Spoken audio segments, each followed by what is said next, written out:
পিসেমশাই। কি অমল? আমি কি উঠোনটাতেও যেতে পারবো না? না বাবা। ওই যেখানটাতে পিসিমা জাতা দিয়ে ডাল ভাঙেন, ওই দেখো না, যেখানে ভাঙা ডালের খুদগুলো দুই হাতে তুলে নিয়ে লেজের উপর ভর দিয়ে বসে কাঠবেড়ালি কুটুস কুটুস করে খাচ্ছে, ওখানে আমি যেতে পারবো না? না বাবা। আমি যদি কাঠবিড়ালি হতুম তবে বেশ হতো, কিন্তু পিসেমশাই আমাকে কেন বেরোতে দেবে না? কবিরাজ যে বলেছে বাইরে গেলে তোমার অসুখ করবে। কবিরাজ কেমন করে জানলে? বলো কি অমল, কবিরাজ জানবে না? সে যে এত বড় বড় পুঁথি পড়ে ফেলেছে। পুঁথি পড়লেই কি সমস্ত জানতে পারে? বেশ, তাও বুঝি জানো না?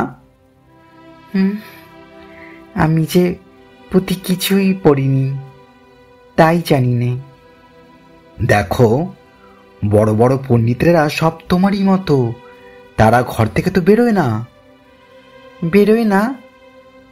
না, কখন বেরোবে বলো? তারা বসে বসে কেবল পুঁথি পড়ে, আর কোনো দিকেই তাদের চোখ নেই। অমলবাবু, তুমিও বড় হলে পণ্ডিত হবে, বসে বসে এই এত বড় বড় সব পুঁথি পড়বে, সবাই দেখে আশ্চর্য হয়ে যাবে। না না পিসেমশাই, তোমার দুটি পায়ে পড়ি, আমি পণ্ডিত হব না। পিসেমশাই, আমি পণ্ডিত হব না।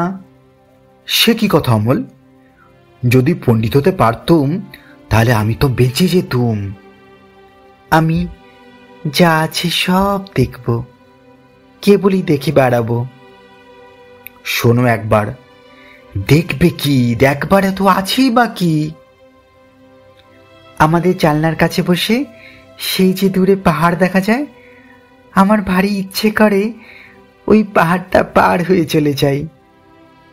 কি পাগলের মতো কথা! কাজ নেই, কর্ম নেই, খামোকার পাহাড়টা পার হয়ে চলে যাই? কি যে বলে তার ঠিক নেই। পাহাড়টা যখন মস্ত বেড়ার মতো উঁচু হয়ে আছে, তখন বুঝতে হবে ওটা পেরিয়ে যা বারণ।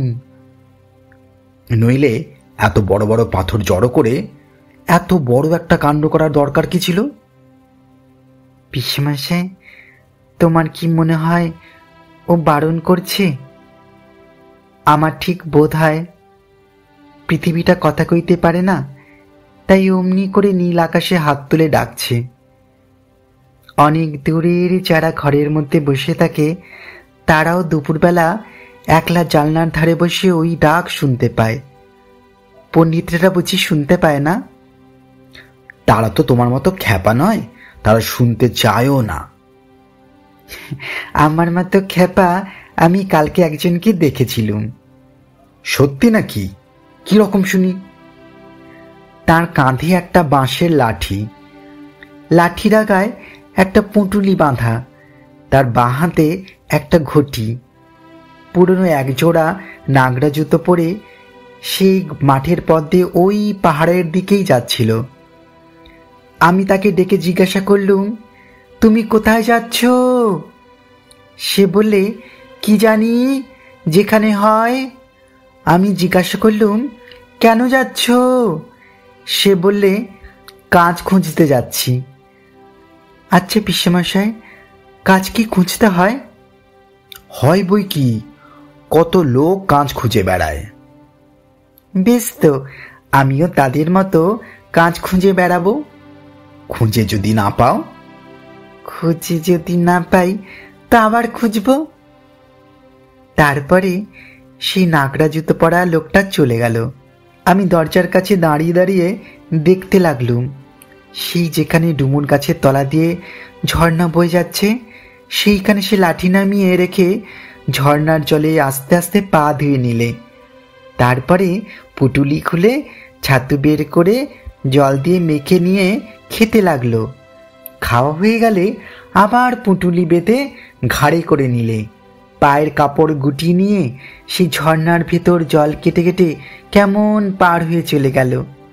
পিসিমাকে বলে রেখেছি, ওই ঝর্ণার ধারে গিয়ে একদিন আমি ছাতু খাবো। পিসিমা কি বললে? পিসিমা বললেন, তুমি ভালো হও, তারপর তোমাকে ওই ঝর্ণার ধারে নিয়ে গিয়ে ছাতু খাইয়ে আনবো। কবে আমি ভালো হব? আর তো দেরি নেই বাবা। দেরি নেই? ভালো হলেই কিন্তু আমি চলে যাব। কোথায় যাবে? কত বাঁকা বাঁকা ঝর্ণার জলে আমি পা ডুবিয়ে ডুবিয়ে পার হতে হতে চলে যাব। দুপুরবেলায় সবাই যখন ঘরে দরজা বন্ধ করে শুয়ে আছে, তখন আমি কোথায়, কত দূরে, কেবল কাঁচ খুঁজে খুঁজে বেড়াতে বেড়াতে চলে যাব। আচ্ছা বেশ, আগে তুমি ভালো হও, তারপরে আমাকে পণ্ডিত হতে বলো না পিসেমশাই। তুমি কি হতে চাও বলো? এখন আমার কিছু মনে পড়ছে না। আচ্ছা, আমি ভেবে বলবো। কিন্তু তুমি অমন করে যে সে বিদেশি লোককে ডেকে ডেকে কথা বলো না। বিদেশি লোক আমার ভারী ভালো লাগে। যদি তোমাকে ধরে নিয়ে যেত? তাহলে তো সে বেশ হতো, কিন্তু আমাকে তো কেউ ধরে নিয়ে যায় না, সবাই কেবল বসিয়ে রেখে দেয়। আমার কাজ আছে, আমি চললুম। কিন্তু বাবা, দেখো বাইরে যেন বেরিয়ে যেও না।